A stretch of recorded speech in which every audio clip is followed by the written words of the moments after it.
The logical place to start this second volume of the Play Pool video series is naturally the break itself.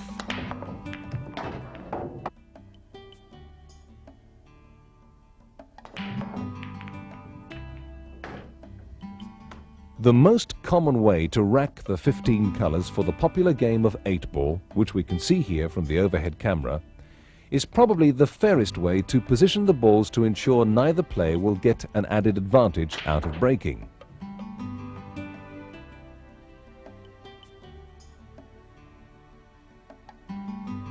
It's worth pointing out that each ball should be touching its neighbor to maximize the effect of the break, as gaps in the triangle usually cause a weak split however hard you hit the white.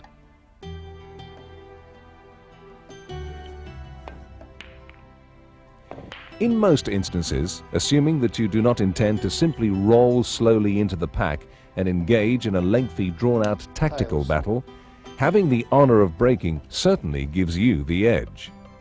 Here's how to make the most of it.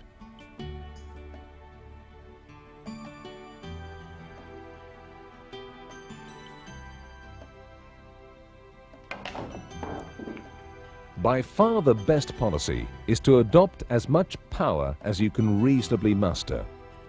This doesn't mean smacking the white as hard as you possibly can, however, as controlled speed is the key. You don't need to be a bodybuilder to achieve success in this element of the game either. Quick hands are the only prerequisite to breaking the balls well.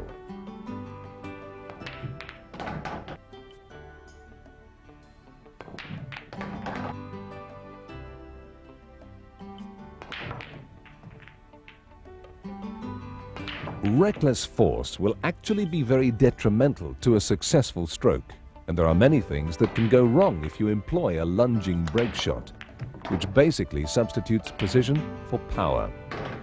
As we watch in slow motion, the cue ball bounces to the pack of balls and flies off the table altogether. Also, despite the extra effort, the rack has broken very poorly.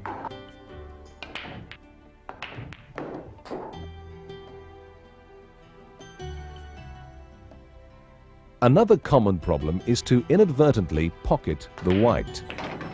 Unwanted side spin applied to the cue ball at speed can be magnified many times over. As the white flies around, it has a pretty good chance of being cannoned into any one of the 6 pockets. To promote a successful and progressive break is relatively simple. Make sure the colors are touching. Remember to chalk your tip. Hit the cue ball dead center. Concentrate on timing and rhythm, so vital on power shots. Tighten your grip hand. Strike with only as much force as you can control. And finally, don't lunge forward and finish the break with a body-twisting flourish.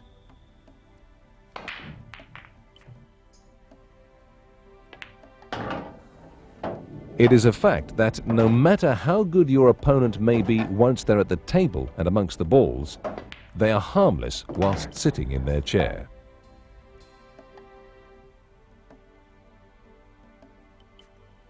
If you can pot a ball from the break and hold the table, you will have a reasonable chance of dictating the rest of the game.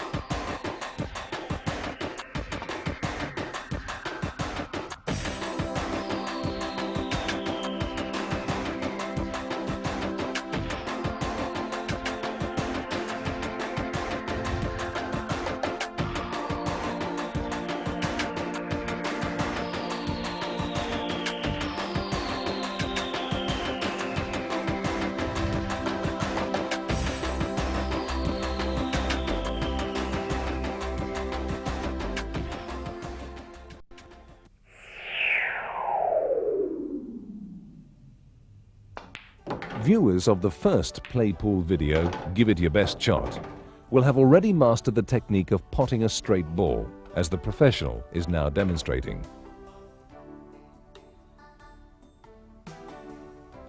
The next area to study, therefore, is how to pocket a color which requires deflecting at an angle.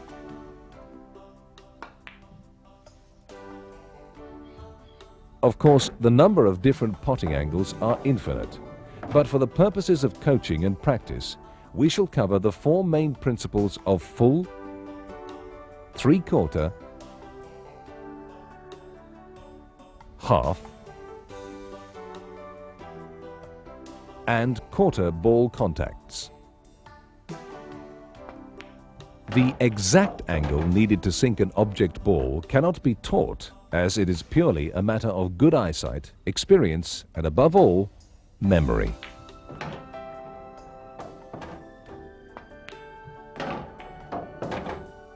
However, you may find the routine Jason is about to demonstrate a useful guide. By placing the black ball on its spot and positioning the white in varying areas of the table, you are able to practice and, perhaps more importantly, memorize the four basic shots mentioned earlier.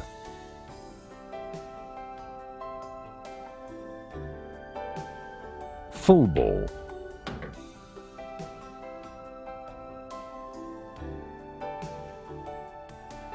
Three-quarter.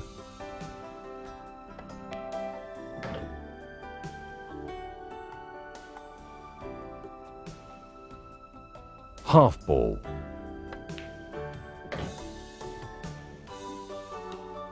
And finally, quarter ball contacts.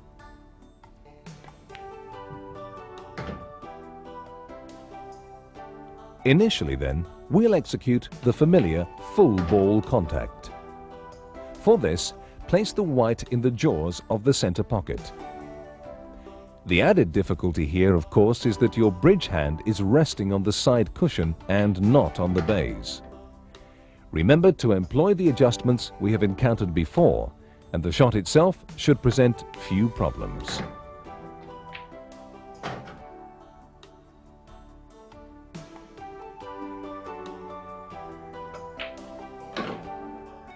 The second task is the three-quarter contact. Place the black on its spot, but this time position the cue ball 6 inches across from the middle pocket to create the desired challenge.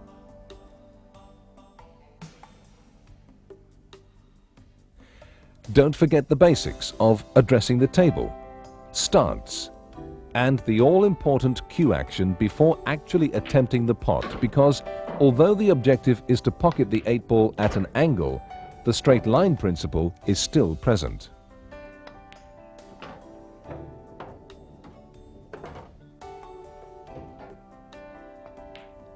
Regardless of the fact that a three-quarter ball deflection is required in all of the instances we are now witnessing, the white must still be propelled in a perfectly straight line to achieve success.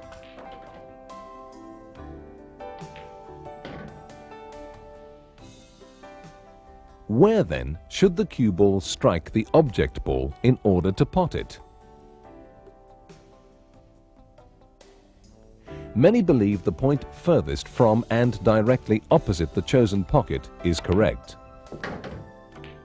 Unfortunately, due to a phenomenon known as the throw effect, which is covered in later videos, this is not always the case. Simply practice the three-quarter routine until you can sink the black consistently and memorize the contact point for future use.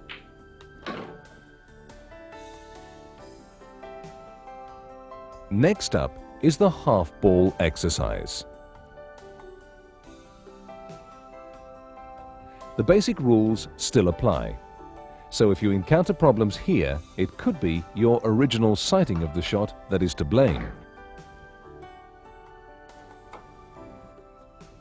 Sighting is a crucial aspect of pool. Your eyes may be allowed to flicker towards the pocket or the white during practice swings, but it is vital they remain firmly fixed on the object ball as the stroke is played. Thin quarter ball cuts often prove the most troublesome for beginners, as they invariably worry about missing the ball altogether. You can practice this discipline by placing the white directly below the spotted black.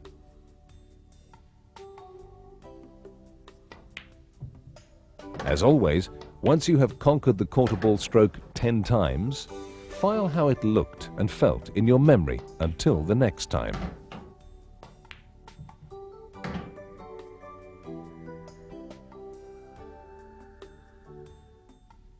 It's important to realize the angles we have covered not only occur in the positions highlighted, they will appear all over the pool table.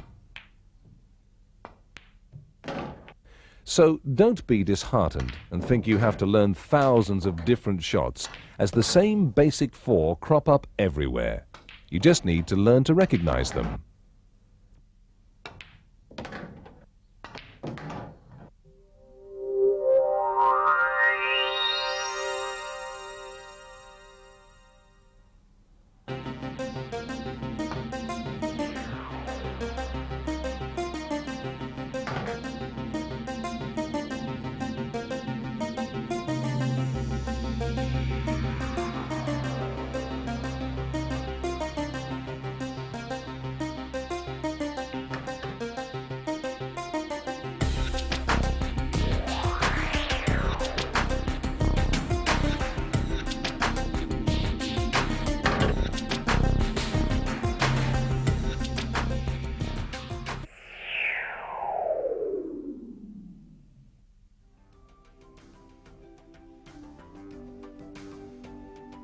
Whilst we're on the complicated subject of potting, be it straight or angled, it's important not to neglect the art of doubles, plants, sets, and cannons. Although it may be true to say that the vast majority of competitive pool consists of pocketing balls directly, rarely a frame goes by where an experienced player cannot gain a potential advantage by employing one of these clever and impressive shots. A well-timed double, plant, set or cannon sometimes means the difference between winning and losing a match, regaining lost position, or even creating a frame-clearing opportunity from nowhere. To double or bank, as it is often called, simply entails the ball striking a cushion and then doubling back into a pocket.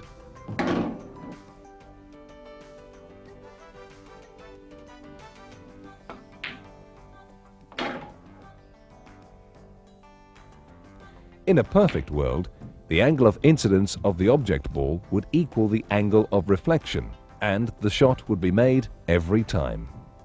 Sadly, this cannot be relied upon to happen.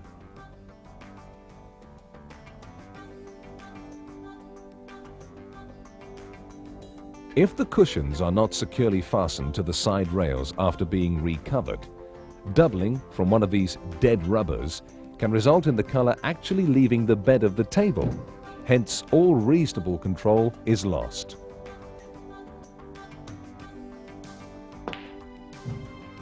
Let us assume, though, that the table is sound and all the cushions are in good order. What other factors can alter the natural angle of the ball as it rebounds across the table? When banking at anything faster than medium pace, it's wise to be prepared for a marked narrowing in the angle of reflection. In extreme cases, a fiercely struck ball can be gripped by the cushion rubbers and straighten out completely. In certain situations, of course, a skillful player could possibly make good and spectacular use of this knowledge.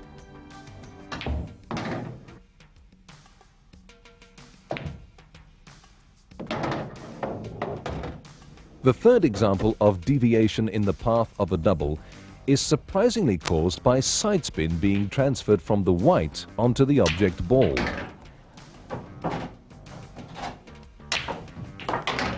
Many people believe this feat to be impossible, but it is a fact that transmitted side can affect the course of a second ball drastically, as we have just seen.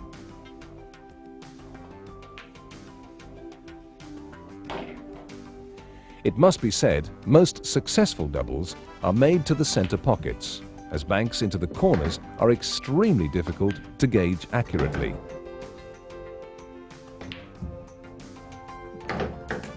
This leads us to our final word on the art of doubling. When faced with a particularly tricky or crucial bank shot, especially to a corner pocket, try this simple tactic.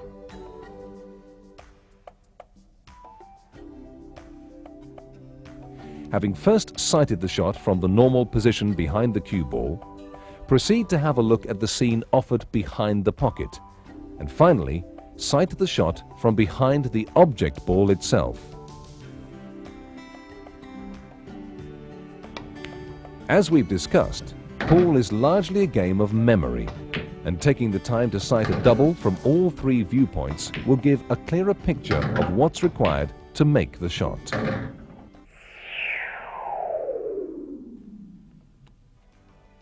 Most experienced pool players will constantly watch the changing positions of the balls during a frame to monitor all the potential possibilities of a match-winning clearance.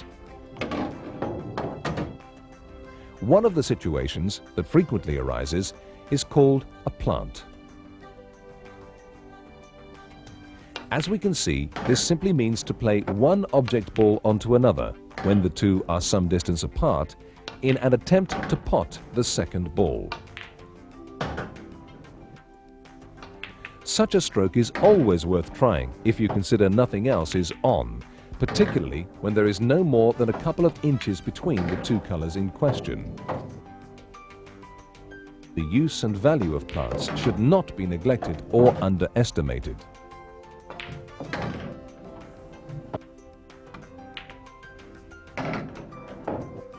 Examine the situation facing Jason here, playing reds in this example. At first glance, considering the tightly packed group of balls, safety seems to be the order of the day.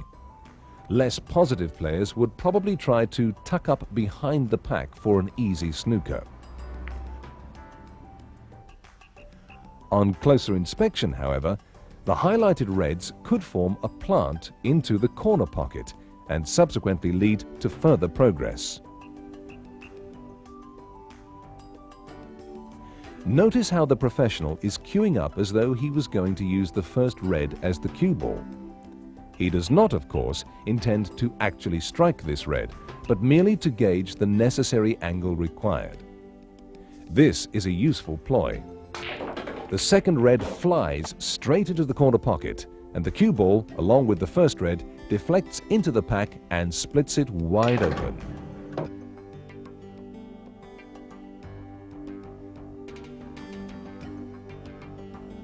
Plants are even more successful in the popular game of American 9-ball, with an average of 1 rack in 3 being decided by the so-called combination shot.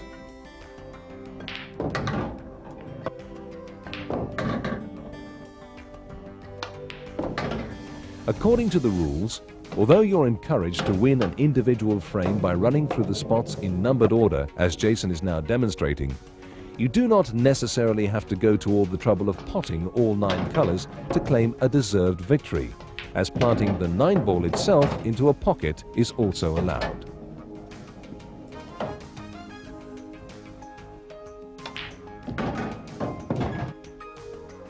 As we watch again, providing the lowest value color is struck first as the striped ball is potted, the game is won. Although a plant is a very difficult type of pool stroke and requires minutely precise judgment, it is also one of the most fascinating and satisfying forms of potting.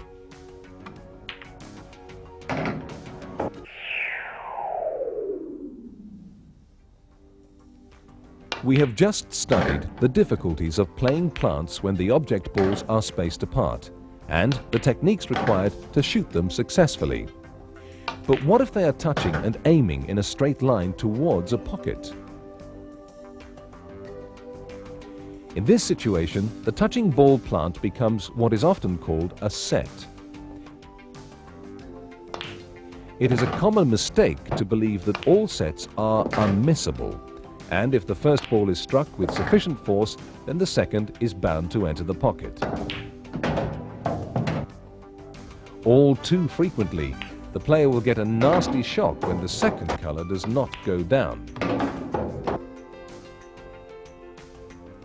Unless the nearest object ball is contacted correctly, the set is always liable to fail, especially if the planted ball has a few feet to travel before it reaches the desired goal. If you do not play the first of the colours as though you were trying to pot it directly, the second, as we shall now see, is very likely to miss the target. This is because the cue ball contact was made at an angle away from the dead straight line that would be needed to sink a single colour, and a squeeze effect occurred between the three balls at the instant they were all touching. This squeeze causes the furthest object ball to be thrown off course, and you will miss the so-called unmissable shot. The exact physical reasons for the effect are quite complex, but we shall cover them fully in later videos. For now, let's concentrate on how sets can improve your game. Take a look at this set. A red and a yellow touching in a perfectly straight line to the middle pocket with the cue ball directly behind them. Unmissable? Certainly, on the condition that the white strikes the yellow with a full ball contact, as Jason is clearly demonstrating for us now. The important question is, though, what would happen if he struck the first ball a glancing blow on the left-hand side? Surprised? As we watch again from several angles, it becomes apparent that the planted red was not thrown to the left as most would expect. It got squeezed wide to the right.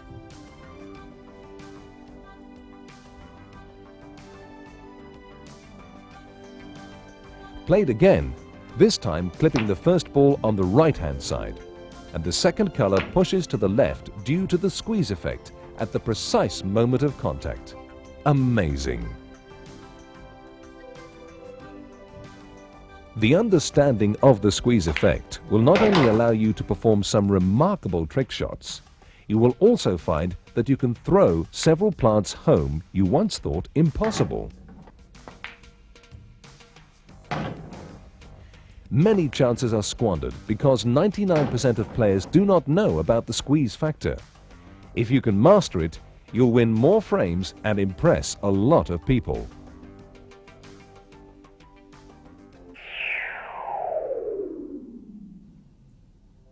The final strategy in our quartet of playing strokes is the often neglected cannon. Sending the white onto an object ball and deflecting it off at an angle to hit or even pot a second colour is unfortunately not quite as easy as it sounds. Cannons are notoriously hard to gauge and usually require a great deal of skill and judgment to play successfully.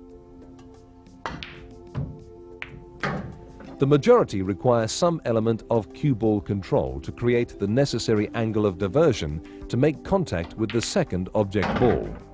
This can sometimes prove quite spectacular.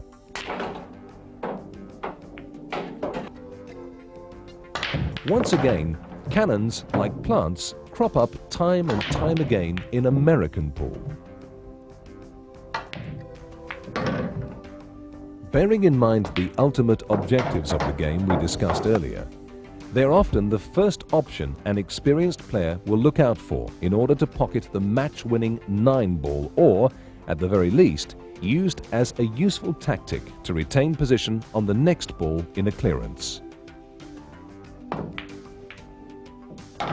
As we have not yet covered the art of cue ball positioning, which mainly involves striking the white off-center, the cannons the professional is now executing are all plain ball. This simply means he is striking the white dead center every time.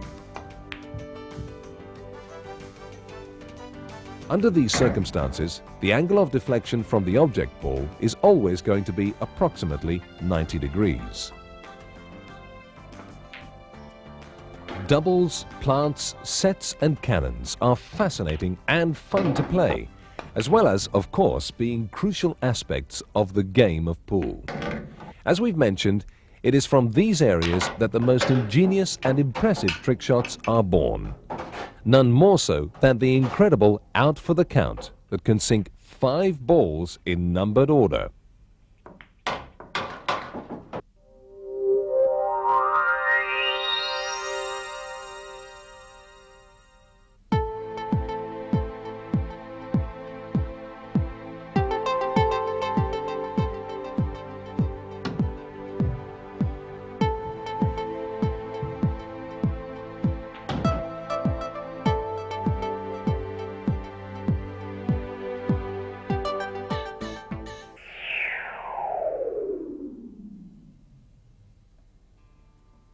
All the shots and strategies we have covered so far involve hitting the cue ball directly in the center, the elementary plain ball strike with no intended extra spin applied to the cue ball at all.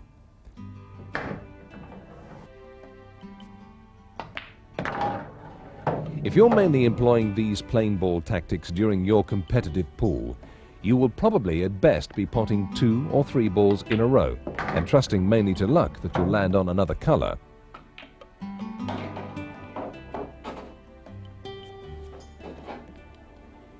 In order to progress to a 4 or 5 ball run, and maybe even the elusive 8 ball clearance Jason is demonstrating, having looked at the control of the body and the control of the cue, you must now move on to the next stage, controlling the cue ball itself.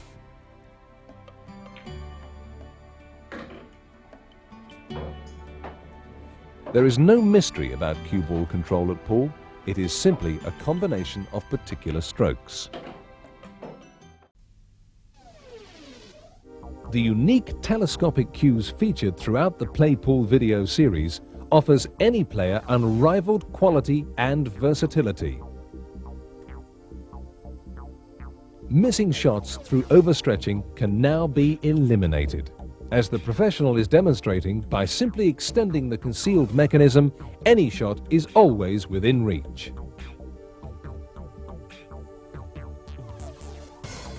Restricted space a problem in your club? Not anymore.